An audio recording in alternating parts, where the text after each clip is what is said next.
In every great crew, there's one man who keeps the captain's soul in check, not through rebellion, but through loyalty so pure it cuts deeper than any blade. For the Straw Hat Pirates, that man is Roronoa Zoro. He swore to follow Monkey D. Luffy to the very end, but also promised, if you ever step off that throne, I'll be the one to cut you down. That isn't betrayal. That's faith, taken to its most dangerous form.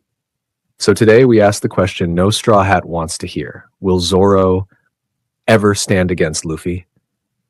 Zoro's loyalty isn't blind. He follows a code, a way of life forged through pain, death, and purpose. When he bows to Luffy, it isn't submission, it's recognition. He doesn't follow the man, he follows the dream behind him. The dream of the Pirate King, the man who stands above the sea, free and unchained. Zoro lives for that freedom too, but in his own way, through discipline, through strength, through the edge of a sword sharpened by sacrifice. Zoro once said it himself, a captain who wavers loses everything. Those words came during the Water 7 arc, when Usopp challenged Luffy and everything started to fall apart. That night, when Luffy decided to fight Usopp over the Going Merry, everyone was shaken. The crew was torn between heart and duty. Nami cried, Chopper froze, Sanji couldn't speak, but Zoro stood silently, watching Luffy carry the weight of command. He didn't try to stop the fight because he understood. A captain who gives in to emotion loses respect, and a crew without respect collapses. After the fight, when Usopp left, Luffy broke down. He couldn't stop crying, guilt tearing him apart. But Zoro stepped forward and reminded him what being captain meant. He told him, if you ever waver, if you ever let emotions control you, the crew will never follow you again. That moment wasn't cruelty. It was Zoro's way of protecting the hierarchy that kept the crew alive. He made sure Luffy understood that leadership isn't about kindness, it's about conviction.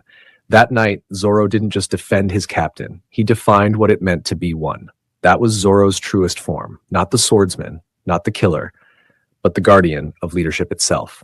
He doesn't just protect Luffy's life, he protects Luffy's right to lead. But make no mistake, Zoro will never raise his sword for selfishness. He won't fight Luffy out of pride. He won't fight him for power. He won't fight him for ego. There's only one reason he'd ever draw his sword against his captain, if Luffy loses his way. If the man who dreamed of freedom becomes someone else. If the smile that once freed the world becomes a shadow that chains it. That's when Zoro would stand up. Not to defeat Luffy, but to remind him who he is. Water 7 wasn't just about a ship, it was about leadership and pride. Usopp walked away, Luffy broke down, the crew was divided, and in that chaos, it was Zoro who anchored everything.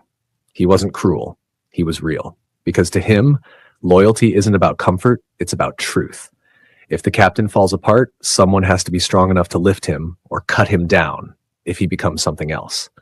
That's the burden Zoro carries. The weight of the man who follows the Pirate King, but keeps the sword ready, just in case the king forgets why he started climbing.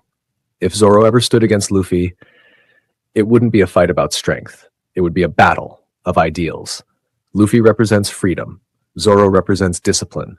One fights with emotion and instinct, the other with conviction and structure. And that's what makes their bond unbreakable. They balance each other, fire and steel. But imagine a day when those two ideals collide. A future where freedom becomes chaos and discipline becomes rebellion. That fight wouldn't destroy them. It would redefine them. If it happens, it'll be during a dark era. Maybe when the truth of the world shatters everything. What if Luffy learns something that breaks him? What if he gives up his dream for peace or lets someone else decide the fate of the seas? Zoro wouldn't stand for it. He'd step forward, blade drawn, eyes calm. And he'd say the same thing he once did years ago, if you ever lose your way, I'll cut you down. But this time, he'd mean it literally. That's the kind of loyalty that hurts, that bleeds, that saves. People forget that Zoro and Luffy aren't just crewmates, they're brothers, in will. When Luffy fell, Zoro carried his pain. And when Zoro took Luffy's pain upon himself on Thriller Bark, nearly dying under the weight of his captain's suffering, he stood in silence, bloodied and broken. The ground beneath him was soaked in red. Every heartbeat felt like a blade tearing through his chest. But he did not scream. He did not fall. He endured everything meant for Luffy, every ounce of agony, every drop of pain, until the world turned white. When Sanji found him, Zoro stood alone in the mist, Sanji asked what happened, and Zoro simply said, "Nothing happened. Nothing happened." The three words that defined what true loyalty looks like. A man who gave everything and asked for nothing. Luffy never knew what his swordsman endured that night.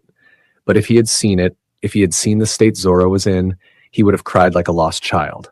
Their bond was forged in blood, not words. If Zoro ever stands against Luffy, it won't be out of hate. It'll be out of love. The love that says, "I refuse to watch you become someone else." That's not mutiny. That's faith in its purest form. Will Zoro ever stand against Luffy? Maybe, but only if it means saving him. Because at the end of the world, when everything burns and the sea swallows dreams, there will be one man standing beside the Pirate King, sword drawn, eyes clear, not to challenge him, but to protect the idea of him. Zoro doesn't fight Luffy, he fights for the Luffy who still believes. And that's why, even if they stand against each other one day, they'll still stand together in spirit. Because freedom needs discipline, and the king always needs his sword.